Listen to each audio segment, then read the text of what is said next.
hard, dude. You're a dick. Just do it. Just do it. Okay. Just woo, woo, woo, woo, woo, woo, woo.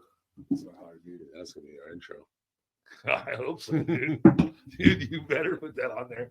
Do it, bro. I dare you. I fucking dare you to put that on the intro. If you put that on the intro, I'll fucking come back, dude.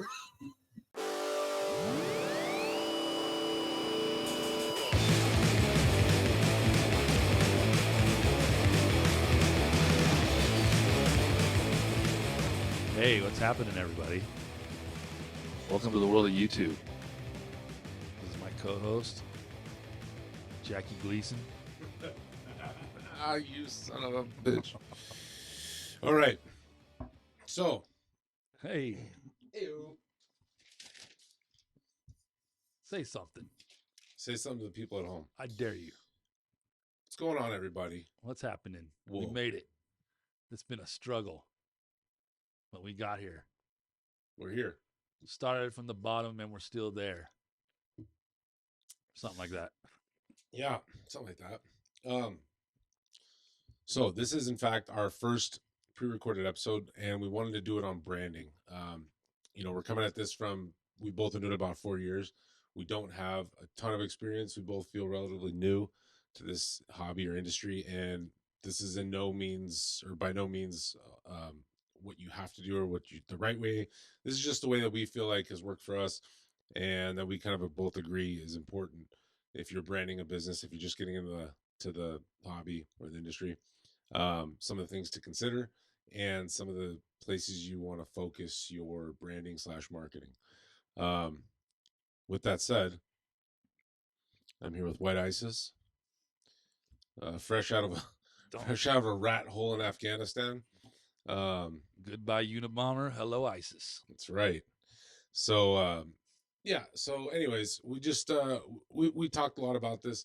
One of the things that really annoys us is how, people are so anti-branding. If you haven't built anything, if you haven't produced anything, marketing, people say you shouldn't do it until you've produced stuff. Don't make stickers, all that stuff. I don't understand that, because just like with any other business in the world, you've got to have an identifiable mark or feature or whatever. And while you're investing in your business and you're building it, I think it's important to have a logo associated with that. So when the time comes, you are able to sell animals and you're not just coming out of the dark.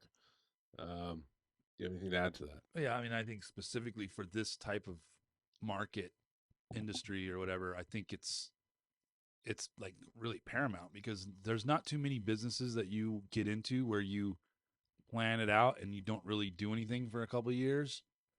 I mean, most businesses you're like, on the ground running. You start your business, you've got all your you've got all that done in it, and it's bada bing, bada boom. You're doing your thing. But with this, I mean, of course you can always buy breeder females. You can always go that route. But I mean, I think most people start off with hatchlings, and I think that those 2 years between growing them up and getting them to size, there's a golden opportunity that everyone should take advantage of.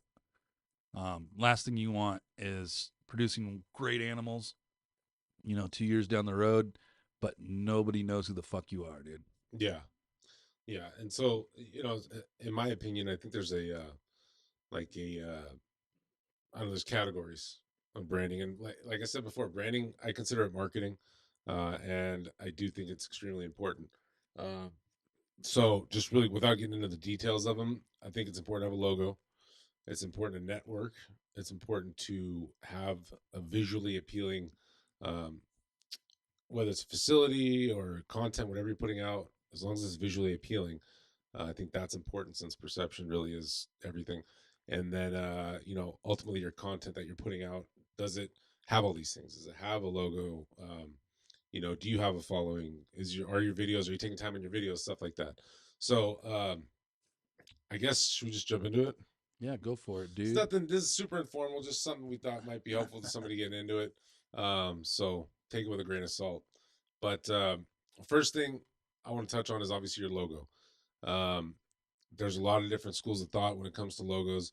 I personally am not a big fan of the super minimalist logo, but I'm also definitely not a fan of the very busy, crazy logos that is just like takes 5 minutes to focus in on what's actually going on. I think that's it's not good for, for branding. I also don't think it's great for marketing when it comes to making shirts, stickers, all that stuff. It's going to cost you a lot too when you have all these colors, and it's just you want something clear and concise, even like a bold color or That shit something. ends up looking messy, anyways. Do when they Yeah, try to like, if it's slimming down to like a sticker size, sometimes when you come up, it just looks. I don't know. I like. I'm a fan of the super minimalist. I like that. I think it's clean cut, to the point, easy to remember. I do. I definitely think it is easy to remember, especially, like your logo, very that well with the S. It's a reddish, orange, yellowish background, but it's a bold color. It stands out. You could look at it amongst 30 other logos, and it's going to be one of the ones that stand out. Um, Yeah, and I you, hope I'm at the point now too where you don't even have to see the name or anything, or you can just see that S and you know who that is. yeah, I well, mean, you're not, but that's kind of the goal. oh, yeah, Hey, listen here, asshole. I'm just kidding. No, No, but yeah, no, you're right. Like people like Chad at Richie's Recessives, Brandon, Nixon Reptiles, like those logos, they're very simple, um, as far as their design goes. But the orange and the blue that they use, it stands out. It pops like it catches my eye every time. So I think that there's definitely something to that, and that's you know, I just want to be clear. I don't think you need to go balls to the walls and have the craziest design along with some vibrant graphic colors, but you can do either one or both, or like in Troy's case, Best Dress Balls. I think he has one of the most, if not, yeah, one of the most recognizable logos, just based on the way he's marketed himself. The fact that he does look as bad as he does in the picture, in who could the AI forget that picture. ugly face though? Let's be real, Yeah, dude. and his shtick with the jackets and everything. And Like it's a big face too. It takes up a lot of square it's footage. definitely a big body, but it's something that people recognize, and it's inviting. People like it. It's appealing. So I think he's done an awesome job with that as far as logos go. Um, but yeah, there's going to be personal preference. I just think that it's important to get something settled on it, and you can always change it down the line. But as long as you know, for the time that you have it, it's recognizable, and like Jacob was saying, people eventually just know who it is without having to, look in the bio. But they just see that logo, and it's like, oh, that's who that is. Yeah, like Billy. I mean, you see that Yeah, eyeball. Billy. Yeah, You see that's the a good one. eyeball, oh, that's mutation creation. That's Hmm. And it's a simple circular logo, really easy to reprint, manufacture on super easy, merchandise and stuff. Um, very obvious. yeah, There's not like 30 colors in it. right. I mean, that was big too. Is like, you know, I mean, I guess it just goes back to the design we were talking about earlier, but like, you know, simplifying colors makes it easier to do a lot of different things too moving forward. Like, even if you just want to, like, I've done it with my logos, they got the red, yellow thing, but I've done Hmm. green and yellow, purple and yellow. I've done different color schemes, and then you basically keep the same logo, but you just easily change the color up, Yeah, give it a completely different look, and, mix it up a little bit.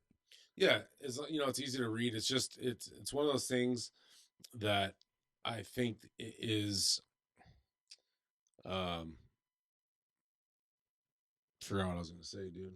It's fine, dude. ICT. It's easy. It's easy for you to do that. Apparently, I mean, we can just sit here in silence until you remember, but That's not gonna happen. But no. anyways, I had something profound to say, but I forgot what it was. So So with that, oh, that's what I was gonna say. Um, logo design too. For me, Sinking Pencil is a company that's done a lot of logos. I actually did Baker from Blue Line Morphs. They did his, or Devin from Blue Line Morphs. They did his logo, and that's one of the ones that stuck out to me. I thought it was really cool. He incorporated quite a few things into a relatively simple um, but unique design. And that's kind of it was kind of what I was going for when I just sketched mine out, and I liked the appeal, like the graphic design of it. And so I reached out to him. He did my logo. He's done a bunch of other people's logos, and while I do like that style, I also think that not that the designs have been bad, but I think that some of them have kind of replicated others that have been made by the same designer. So if you use the same designer, whether you get them on Fiverr or wherever you get them, um, you don't necessarily like. It's hard to stand out when everybody has the same graphic design style to their logo, unless you have really like vivid writing or whatnot. But and I'm not knocking any of the logos he's done. He's done an awesome job. But I just think that a lot of people started using them, and I think that it makes it really hard to stand out. There's a template that they all kind of use. Yeah, like a Fiverr template. It's ironic though. It's like the more complicated the design is, the more it looks like the next guy's. You know what I Yeah. mean? Versus being simple, and it just allows you to. Well, like ghost constrictors, like they have it's like two colors, black and white. Same thing with Josh Lundberg, Ball Python Shed, like the antlers. Um, it's very recognizable, very easy to reprint. A lot of times when you go to reprint, what I learned the hard way is if you get stickers or shirts, a lot of these companies will charge extra, or they're incapable of having more than six colors in a design. So, eliminating to at least under six colors is sometimes harder than it sounds, but it's important. Um, so next thing, networking. When we got into it was very grassroots. We would try and absorb as much information as we could, like everybody else, but we were very active in the chats.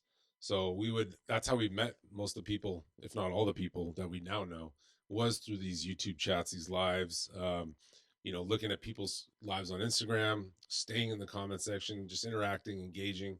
And, you have that, and then you start going to shows, you can put faces to the names.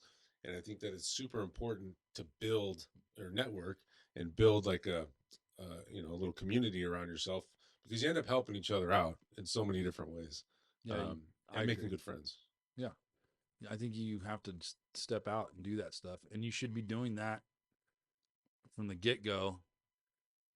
While you're, even if you're not like we were saying earlier, you're not producing anything. You've got 2 years. That's a great time to build your brand, so that when you have something to produce, everyone knows who you are. I mean, obviously not everyone, but you've built a coalition of friends and different people that are in the hobby slash industry business, whatever you want to call it. Mm-hmm. It's only going to benefit you in the long run. And like I have personally, there's actually, it's funny because this topic kind of touches on that topic so much. Is about a year and a half ago, I kind of mentored two different people at the same time, and they both did the branding part pretty well. They both did, that part of it, but You mean like the logo? yeah, like the logo, like Oh, putting their brand out yeah. there. But when it came to the next step, which we're talking now, about posting, getting your stuff out there, going to shows, engaging people, like doing all those things, one really took advantage of the opportunities and the relationships, and the other one just kind of didn't do much with it at all. And now we're here like a year and a half later, and it's like, you know, one has, you can see the fruits, of their labor. You can see the difference when, one puts a post up, they're getting 200 likes. They've met many people, they've made many friends. They've met all the breeders and stuff. And then the other one is just kind of in limbo with, you know, But it's important to say too that both people invested considerable money oh, into their that's what, yeah. projects. Like I it's mean, not like well, there's yeah, a they both did disparity. almost basically the same. I mean, because I helped them, I gave them both the same advice. And they both kind of built their projects on high end stuff. Like, so it's like, yeah, I mean, these are not just people buying a couple of lemon blasts. Yeah. This is like they're making a business. This is a business venture for them, taking something that they enjoy doing and turning it into a business. And I mean, it's you can just see the difference. It's amazing. Yeah, and I think that people have to start treating this more like a business, myself included. I'm sure you could probably say the same for yourself. And it's hard for me, at least. It's been sometimes hard to do because I enjoy the hobby so much. Um, I enjoy the business side of it as well. However, it hasn't taken a priority in my life like it should have at this point. However, still taking care of all my animals, but um, and also with the market the way it is, I think it's obviously paramount that you enjoy doing what you're doing. But if you're going to put all that time and effort into it, and you're going to spend all the money that you do, then I think it behooves everybody to put some effort into their marketing campaign and their branding, and just try and stand out. It might take a while. You might not have a ton of money to invest in animals, but being an active member of the community, whether it's going to shows or being in lives and going to the chats, reposting stuff, that's all super important to the entire community. I think people lose sight of that, as far as like, yeah, everybody that likes you or likes what you're producing, like if they're out being your little marketing soldiers free of charge, but just because they like what you got. And so I think that if you want to build your company into a business like some of these big guys, like a Bob Vu or Justin or whoever, um, they all tend to have this some things in common too, aside from their business acumen. But it's their, like I alluded to earlier, like the aesthetics of it. To me personally, aesthetically speaking, Bob Vu's probably my favorite, if not one of my favorites. Um, as far as his facility goes. So I see that, and it motivates me to work on my own crap, to as like a something to shoot for. And I think it's super important to have that because that alone will make a lot of people want to buy from you. And if you have a cool personality and you also are engaging, I just think that a lot of times those things are understated because one of the things that really annoys the shit out of me, and trust me, I've been tempted to do it before myself, but when people will put posts up with like socks in the background and dirt. I mean, people have talked about this, but just trash in the back. I'm like, dude, that is not a good look for your company.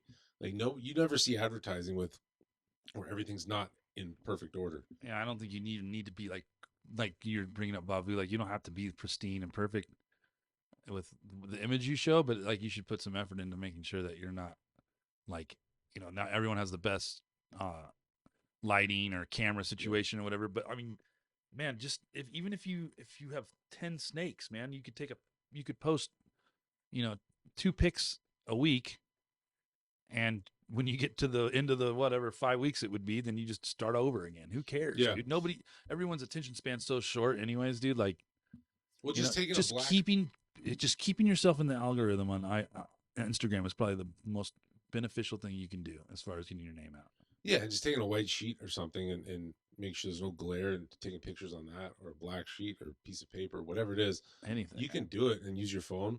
Um, but You can do as it in your hand, dude, as long as you don't have like yeah, Jacob does this Andrew stuff a in the lot. background, dude. Something ugly in the picture that totally distracts the viewer. I hear you. Um, so aside from that content, I took some notes here. Um, we just touched on already taking time to put out good content, quality content, stuff that's well produced. People like Leviathan, they obviously, have either done it before, they practice, they seem to know what they're doing, and all the stuff they put out is very professional looking, and it makes me want to watch it. That's like one of the toughest things is having something that's either visually or or audio is bad or visually unappealing.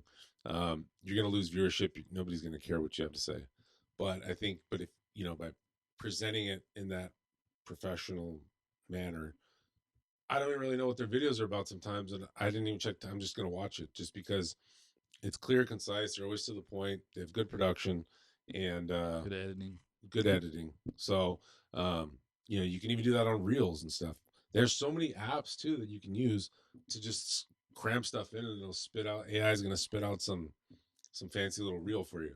So there's no excuse really not to do it. That being said, I still do it. Yeah, I don't do any of that I'm stuff. not. I'm not great at that. This is the first like endeavor into really doing something in YouTube or any kind of like anything like that. Yeah. It's never interested me before in the past. I know it's an important part, but it's just never really interested me. Well, and you can just. I mean, you can learn anything on YouTube. So you just YouTube it and figure it out as you go. I'm not tech savvy, but watching enough of these videos, you learn to be. Oh, we got a special guest. You take your shoes off? You can do that without asking me. I know you can do it. Where are you going? No. All right, cut. We have so much extra shit. Yeah, we always do, dude. We always have one or the other. Either I'm not fucking high enough or you're too fucking high, dude. And today I'm not high enough, dude, and this fucking sucks. But go ahead. I'm Let's keep sober. going. One thing we should touch on too that you brought up before is, and I absolutely feel the same way, and this plays into the whole marketing branding thing. When you post a picture of a snake, list the goddamn genes. yeah, do that. Jesus. Like, come on, dude. I don't understand why people don't do that. Yeah, it's infuriating. It's like it's not art. It's not artsy. It's not like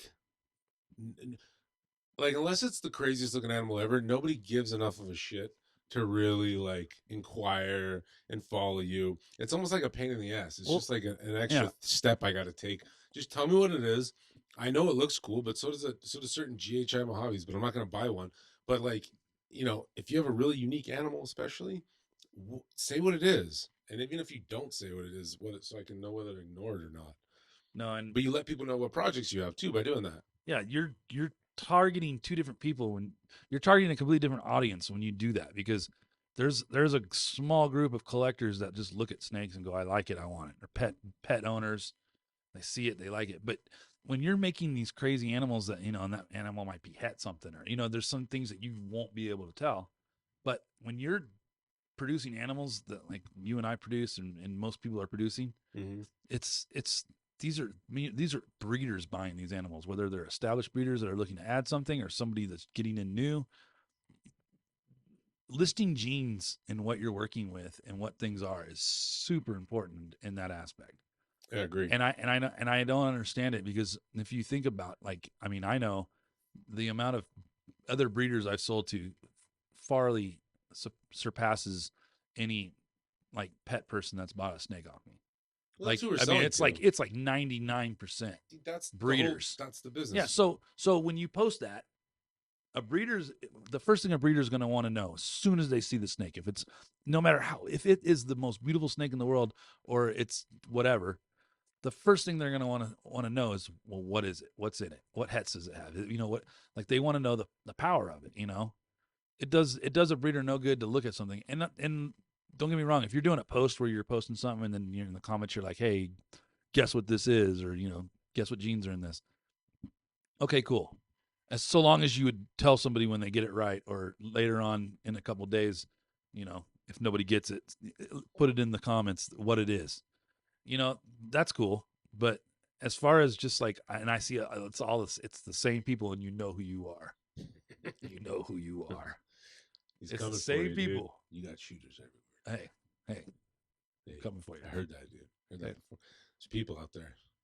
yeah, I heard that too. But no, it's it's yeah, it's super annoying. And it, like I said, it's not even, it is a pet peeve. Like, it is one of those things where you're just like, God. But it also is like, there's that aspect of like, you're not doing yourself any favors in the breeding world by doing that.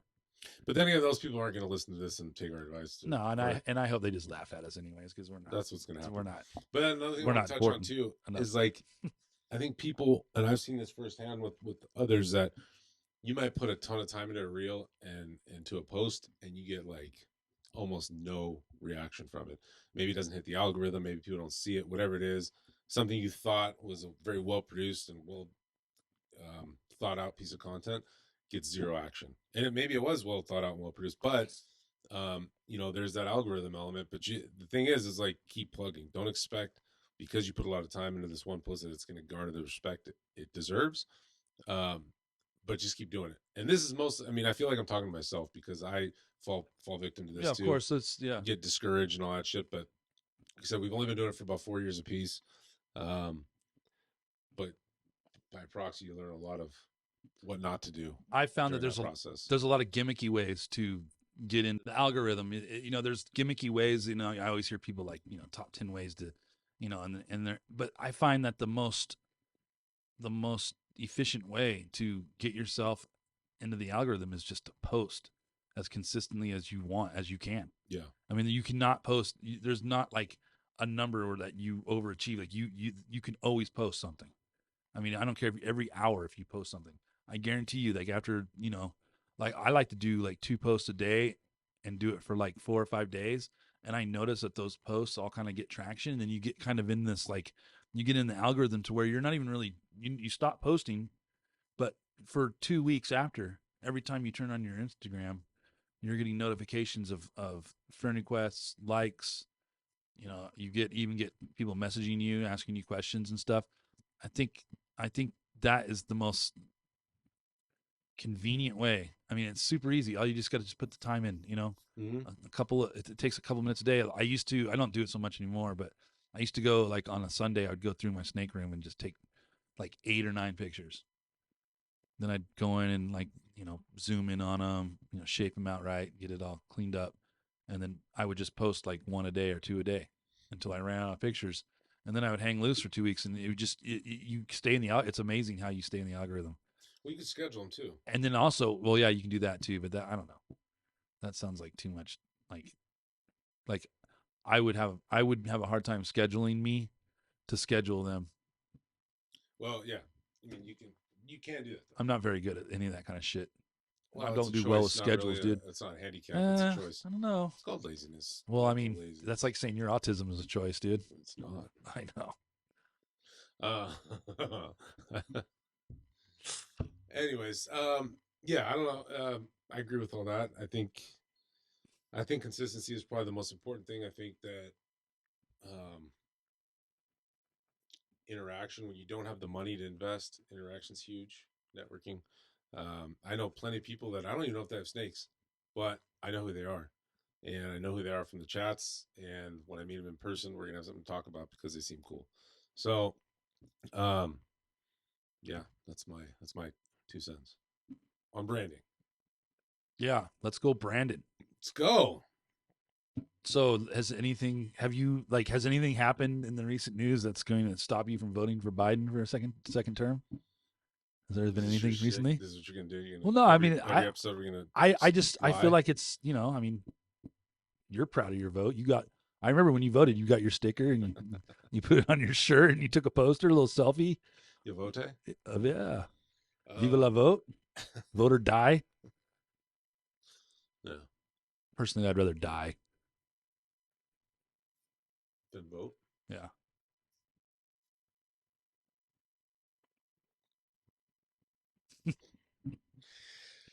Oh shit, howdy. Okay. I got nothing else. I think it looks cool. Flip this shit. Dude. Yeah, well, you're gonna just edit the fuck out of this anyway, so we can just drop any of the stupid shit. But yeah. So I apologize for not being as insulting as I usually am towards Andrew. I know a lot of you were looking forward to that, and I did not bring my A game. Oh yeah, I'm sure. Unfortunately, last night we did a recording, and I don't know, one of the two of us fucked everything up, and it was brilliant. There was so many jokes, but Andrew didn't bring his A game, so it's like this is going to be a problem moving forward. Probably, like one of us is on our A game, the other one's fucking. I think we'll figure it out one day. Yeah. Episode 87. This episode 1. 87 will be on it. We are in the books. I promise to you, people. By episode 87, we will have our shit together, dude. Yeah, with my hand on my heart. Oh, that's the last thing. Yeah, look at this heart, dude. Yeah. The fatty heart. All right, so yeah, that's our 2 cents on branding. I don't know what. Our next episode's probably gonna be. Should we allude to what we're gonna do? Nah, fuck that. Well, we could. No, I don't want to take the idea. It's a good idea. Dude. Because the 11 people that watch us, one of them might start a podcast and steal all of No, dude, this is a take. This is a hot take that nobody's ever said but myself. And I don't want somebody else to say it because I feel like I don't have much genius in this. Are you talking about the benefits of being a fluffer? Is that what you're talking about? I'm not. But yeah, we are going to get project specific. We're going to talk about different things in the market. I think things that are applicable to everybody as far as planning your pairings or selling animals or buying animals. And the whole goal of this podcast, for me at least, was to put out content that maybe it's somewhat entertaining for people, but at least we're getting our thoughts out there, and we're just like we're talking about. It's about branding and marketing. So having the video element as well as the photos and the interaction, we want to try and ramp that up. And I think that this is a good way to do it, to let everyone know kind of who we are, what we're all about. I don't think there's ever going to be anything on these episodes that's off limits. At least it isn't for me. I can probably speak. Oh no, yeah. Like we're good with anything. That's only going to get juicier as we go too. Yeah, and we are 100% willing and able to go back and forth with people if they choose to do so. But yeah, you want to fight, dude? No, dude, come on, bring that shit, dude. Intellectual battles. Don't listen to him. He's a pussy, dude. You know, the funny part is that I'm just thinking right now, like, because this isn't live, like Andrew's like, oh, this is cool because then I can just take out all of these things that I'm not you're gonna do saying that. about me, dude. I'm not gonna do that. But I will say that we're gonna try and do things that are useful to people or put stuff out there. And this is stuff that we're pulling, not just from our own stupid heads, but stuff that we're pulling from our mentors and people that we engage and communicate with on a daily basis in various chat groups. So, um, you know, we're brand new. I feel like we've been doing it for 5 minutes. It has been 4 years, but grand scheme of things, that's relatively short amount of time. So, we're just going to pass on what we've learned that's been beneficial to us and give you some different ideas on stuff, and hopefully you stick around, hopefully you come back, hopefully it's not super boring. Yeah, 99% of all the things that we're telling you from experience are because we did it fucking wrong. Yeah. So we're not on our high horses yet. We're not that popular or well known to be like that yet. We're So our Shetland ponies we're now. still humble, dude. So now's the time to jump in and get a part of this because, as soon as we hit it big, dude, it's fucking over, dude. We're writing everyone off. Huh? Fuck I everybody. know. Just kidding. You can get a Range Rover. Fuck most people. And we will be hitting this freedom funnel. Oh yeah, that's gonna be lives. a gimme now. This is gonna get. This is probably the tamest this show will ever be, and it's just to appease Andrew because he got really scared last night, dude. That's full disclosure. I got not full disclosure. Sauced. I wasn't in the right frame of mind last night, but and the quality, if it wasn't so shitty, I'd post it anyways. But the quality was so bad, so it'll be on like some sort of outtake reel, or maybe it's into this video. Who knows? He got sauced off some booze fumes, if you know what I mean. Yeah. Some freaking caper vapor. What's that? I don't know. I'm just making up words for cannabis. I don't want to say cannabis and everyone will know I'm talking about weed. I want to keep it kind of like in the dark, dude. Oh, wait, did I just fuck up? You did. Cannabis. We'll follow kind nuggets. There's nothing wrong with smoking cannabis, everybody. I just want to let you know. If you drink beer, cool. If you smoke cannabis, even cooler. What's the difference? You tell me. Yeah. Prove me wrong. That's right. All right. All right.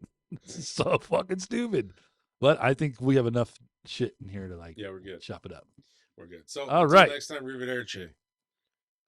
Deuces. No, dude.